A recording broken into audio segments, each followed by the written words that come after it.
So hello everyone and welcome to Career Launcher. So in today's class, we are going to discuss a very unfortunate incident that actually happened on 21st June, that is on Sunday, Tamil Nadu gas leak. So basically there is a city in Tamil Nadu where we have seen a gas leak in seafood export unit. So we will be talking about this in this regard in detail. So we'll discuss the gas leak that has happened. And since we are talking about the gas leak, we'll discuss in detail which gas it was, something similar to that like this. Then we will be discussing about a very unfortunate past incident, which is I would say the worst incident, worst gas leak in the history of India. We will discuss about it. That is Bhopal gas tragedy. Then we will discuss about Supreme Court judgment in this regard. We have seen MC Mehta case and other cases after the Bhopal gas tragedy. So we'll talk about these things because this is very important from a legal GK point of view also. And this news is very much coming right now. So what exactly happened? So basically in the state of Tamil Nadu, ammonia gas leak happened. 7 women died in gas leak in Thiruvullar seafood factory. That is what you should be knowing. Now, first of all, what is the name of the gas? So the name of the gas is ammonia. So ammonia is NH3. I'm sure you must be aware. If you have read chemistry, it is like this. And this ammonia is used for various purposes, etc. and all. I'm sure you must be aware, for example, even for making urea and others, ammonia is very much there. Okay. Now, so 7 women died during treatment on Sunday, 21st June. This is what we are talking about. After being infected or affected with major ammonia gas leak. So basically, there's a district, Thiruvullar district in Tamil Nadu. So let us first see the region where actually this unfortunate incident happened. So this is the state of Tamil Nadu. And when you zoom it, so basically, okay, this is the state of Tamil Nadu. This is Tamil Nadu. This is Chennai, the capital. Somewhere here you will find the main Puducherry. Now, and here actually just north of Chennai, here you will find actually a place called as Thiruvullar, where this unfortunate incident actually happened. So that is what is being talked about. 7 women have died yet till now. And actually there was a seafood processing unit. You know seafood? So like one of the best example of seafood can be fish. And there are other, basically it is a coastal area. And I'm sure you must be aware. At least you should be aware of this. I hope so. That this coast is called as Tamil Nadu coast is called as Coromandel coast. And this Kerala's coast is called as Malabar coast. Now, in the name of Malabar coast, there is a naval exercise called as Malabar exercise. Please answer me in the comment section. Which are the countries involved in Malabar exercise? Now, and similarly, we have this one, and this one is actually called as Konkan coast, around Goa, Maharashtra region, Konkan coast, right? So basically, Tamil Nadu is a coastal region, so you will find a lot of seafood there. So there was a seafood processing factory. It's a private company where actually this incident happened. So basically, overall, it is saying that almost 67 workers were affected and they were taken to hospital, but 7 women actually have died, which is a very unfortunate thing. Okay, so these are the name of the hospital where actually they are being treated. Now, let us talk about it. So, Tamil Nadu ammonia gas leak, 7 women died in gas leak. Yes, that is what is being talked about. And the district collector, that is the district magistrate, DM, visited the factory site and met with parents at the hospital. That is what you should be knowing. Now, 7 dead, 9 critical in gas leak at Tamil Nadu sea factory. CM orders probe. That is what you should be knowing. And most of them were actually migrant laborers, mostly women. That is what is being talked about. The name of the factory is St. Peter's Paul Seafood Export Private Limited. That is the name of the factory. And most of the migrant worker had actually come from Assam, Odisha, Jharkhand. So, and from these regions. So I'm sure you must be aware a lot of people from this Assam, Odisha, Jharkhand, actually they go to Tamil Nadu, etc., South India to actually get jobs, etc., to work as a migrant laborer and earn money and send back money to their houses, etc. So most of them are actually migrant workers. So what happened was the company had provided them accommodation, means there was actually the company had provided them the houses, etc., where these workers were living. And I'm sure you must be aware 21st June was actually Sunday. units weekly holiday. So, and many workers were inside the accommodation. So they were actually inside their houses instead of being in the factory. And actually, it must be in the premises in the same campus. For example, this is the campus, this is the factory. Let's say I'm writing F for factory. So somewhere here would be the accommodation or their houses in the same premises. So when the gas leaked actually, and perhaps there were very less people in the factory, or on that day there might be a leave or a holiday. So when the gas leaked, actually it entered into their accommodation or the houses, and actually it proved deadly for them. So that is what is being talked about here. Now, let's move on. According to the police sources, the ammonia leak originated from seafood processing unit. So I've told you ammonia gas, this is ammonia. And of course, this is a harmful gas. And quickly affected the residential area inside the campus. Many workers complained of breathing difficulties. So when they realized that there's something leaking, and when they were breathing it, they were actually having pain actually, or they were not able to breathe properly, and some of them had bleeding from mouths and noses. Okay. The matter was immediately informed, and 67 workers were taken to the hospitals, etc. Were rushed to local medical centers. Okay, out of them, 46 were admitted to hospital, Vale Hospital, and 21 to Venkateshwar Hospital. So hospital name is not important, but you should know the facts. Then we'll be discussing about the Supreme Court judgment in this regard, absolute liability and strict liability, etc. Okay. Personals from this police station, the nearest police station, fire and rescue service. So I'm sure you must be aware. The fire services also is actually a part of police services. Then the revenue department, health department also rushed to help actually them. So the district administration, following a request from district administration, NDRF team, this is very important, deployed with chemical, biological, radiological, nuclear response. So they came wearing the dress. So basically, I'm sure you must be aware what is NDRF. This is National Disaster Response Force. They generally wear, whenever there is a flood, they come up with orange dresses, etc. NDRF is actually controlled. This is, we have NDRF, National Disaster Response Force, at the center level. Similarly, at state level, we have SDRF, State Disaster Response Force. Similarly, at district level, we have DDRF, District Disaster Response Force, under the Disaster Management Act. National Disaster. So basically, NDRF works under National Disaster Management Authority of Home Ministry. Okay. And of course, NDRF is headed by an IPS officer. The nodal ministry is Home Ministry. But please remember, NDMA is headed by the Prime Minister. Okay. So you can see, the forces help in coordinating with the response to the disaster, etc. It is led by a Director General, etc. Minister responsible is Mr. Amit Shah. Okay, Mr. Piyush Anand is the Director General of NDRF. And first, it was initially created around 2009-10, and Mr. R.K. Bhatia was the first Director General.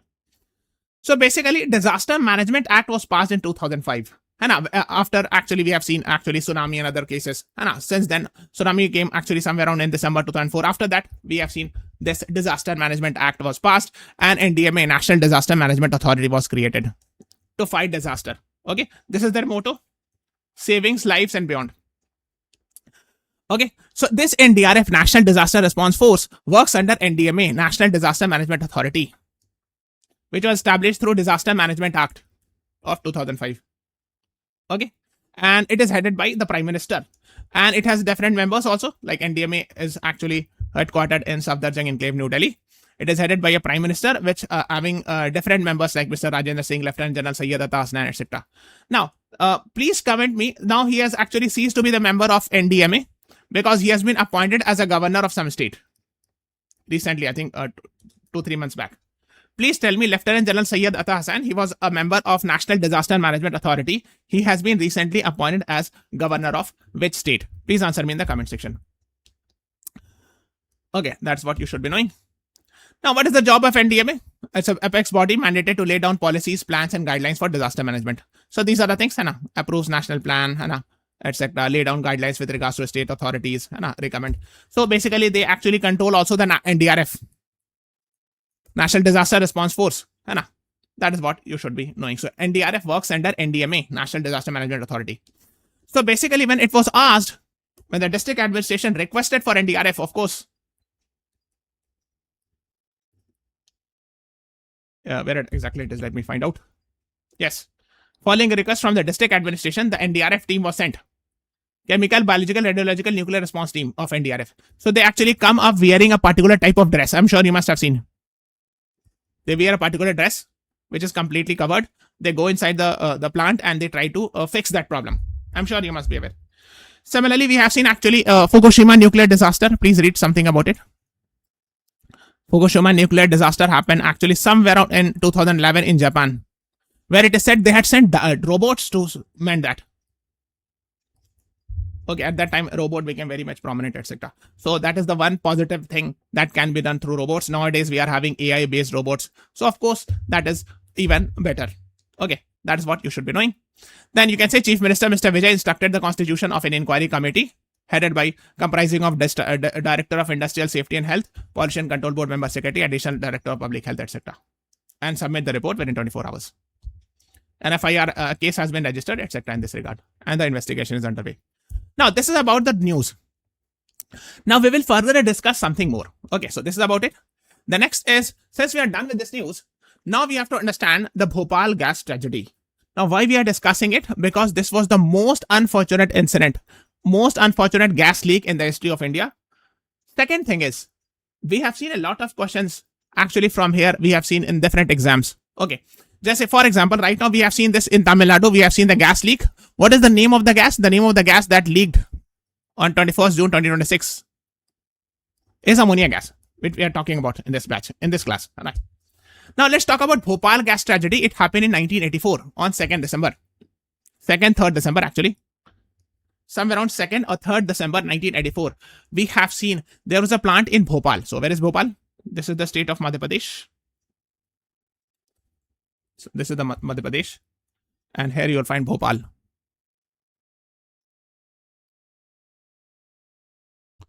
In Bhopal, Union Carbide India Limited was a pesticide plant.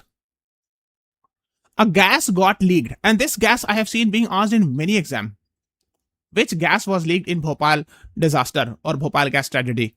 It is called as methyl isocyanate. Please remember it. It is considered as one of the world's worst industrial disaster. Okay, it happened on 2nd, 3rd December 1984. Union Carbide India Limited. Gas got leaked. And according to the government of it 5,58,000 injuries happened. 5 lakh. Okay, and these are some of the partial injuries. And some of the reports say that around 2,259 people died, but some say that perhaps 8,000 people have died. God knows better. But this has been accepted by the government, right? 5,58,000. 125 injuries in total, like people affected adversely with that. So it was a very big disaster. And actually, that's why whenever we talk about any gas leak, we talk about Bhopal gas tragedy, because that happened in India. So others estimated 8,000 deaths, etc. In 1989, Union Carbide Corporation of USA paid for $70 million. So for that, actually, they had to pay this amount to settle the legal dispute for $70 million. That is what you should be knowing. Now, similar to that, we have seen actually there was a Chernobyl disaster. You can read more about it. First, we have discussed about Fukushima. Fukushima disaster that happened somewhere around 2011 in Japan. Similarly, in Chernobyl, which was at that time a part of USSR, but not today, you will find this in Ukraine. Actually, we have seen a CLAT 2021 question. 23, sorry. 22 or 23, they had asked the question that Ukraine was earlier a part of which country? So Soviet Union, before 1991. So basically, this Chernobyl disaster happened somewhere around in 1980s. I'm not able to exactly recall the date. So there actually also something similar happened where the gas got leaked and it killed thousands of people and all. So these are some of the worst disasters. Gas leak disaster, Bhopal gas tragedy, Fukushima, Chernobyl. These three are very unfortunate disasters that we have seen. Now we are talking about Bhopal gas tragedy because it had happened in India. So that's why I'm going in a little in detail. Okay.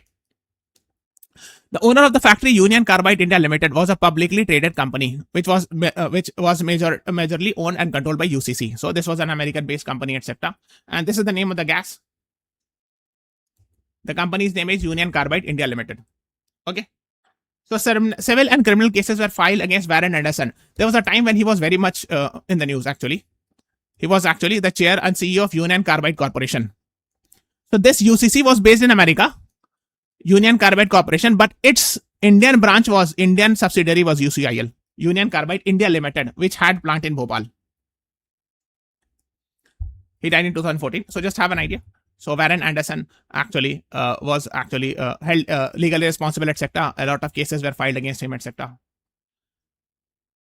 But what happened was USA denied extradition. It must be written somewhere.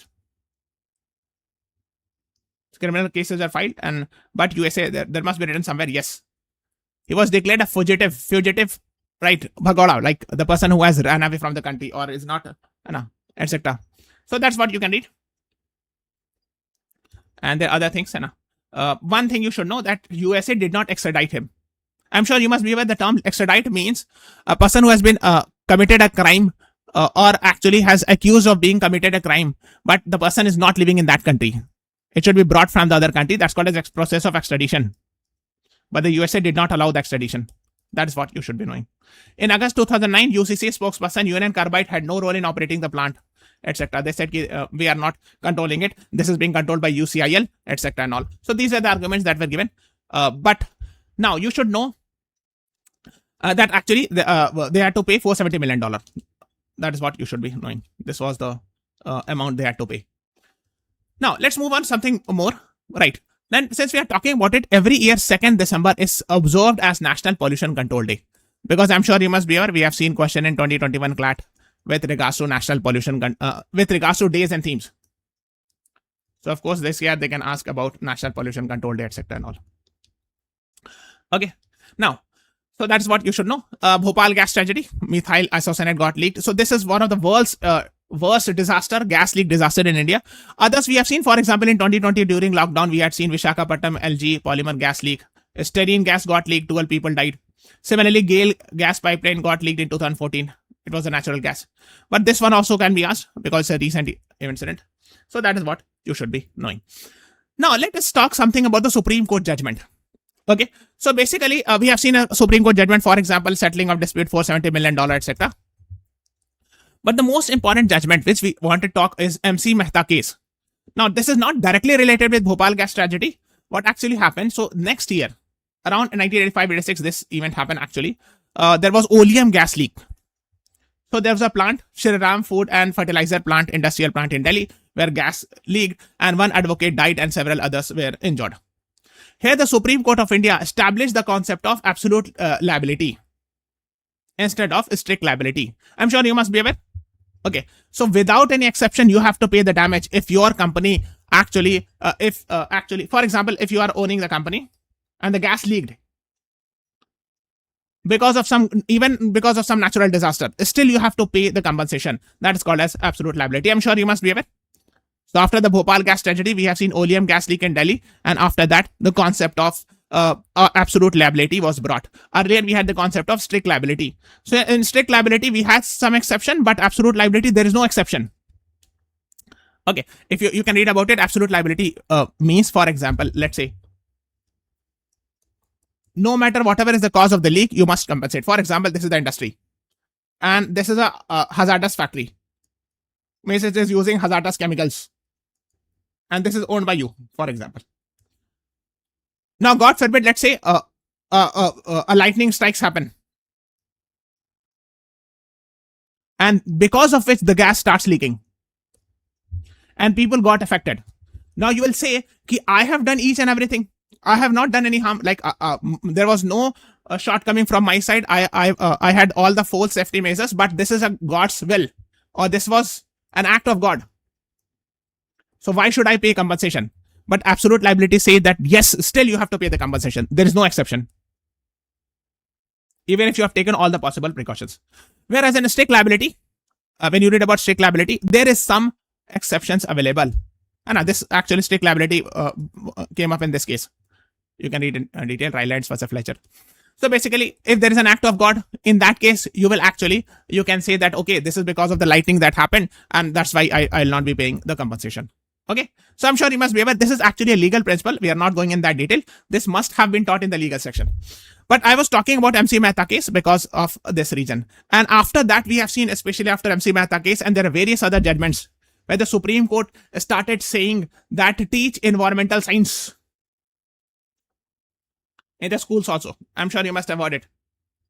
You ask your parents, perhaps they might not have studied in their school days environmental science, but now it is being taught to the newer generations. because of these various judgments of the Supreme Court.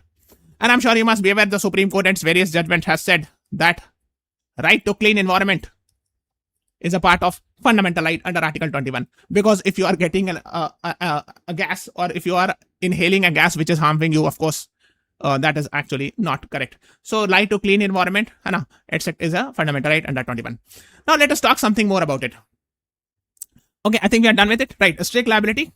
Exceptions are available in some cases, but in absolute liability, no exception at all. You have to pay the compensation. Now, let me talk. So 21st June, we have just seen 21st June. And 21st June actually is famous for International Yoga Day. Okay. I have few questions. You have to write in the answer after the, this is a recorded video. So you have to write in the comments. First, you have to tell me what was the theme for 2026. Next is, there's a philosophy called a Shad Darshan.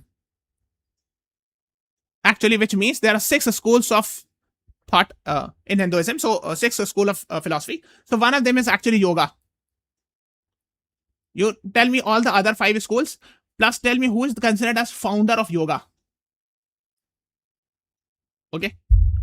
Next, 21st June is the longest day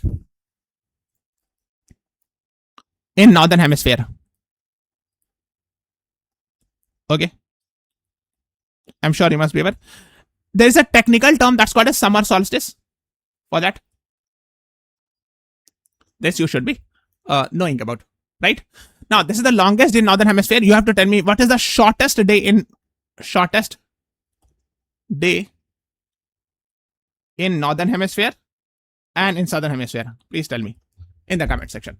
Okay. So this is all about today's class. I hope you would have enjoyed the session. And why? Because there are a lot of things you will learn from whatever I have given as a homework. That's why we are talking about it. Now, there's one more. If you want to study something more about 21st June, this is very special day actually. Yes, one more question. International Yoga Day was first celebrated in which year? At international level. First celebrated in which year? And there's one more question. Longest day in Northern Hemisphere on 21st June. You will find a region, which region of the world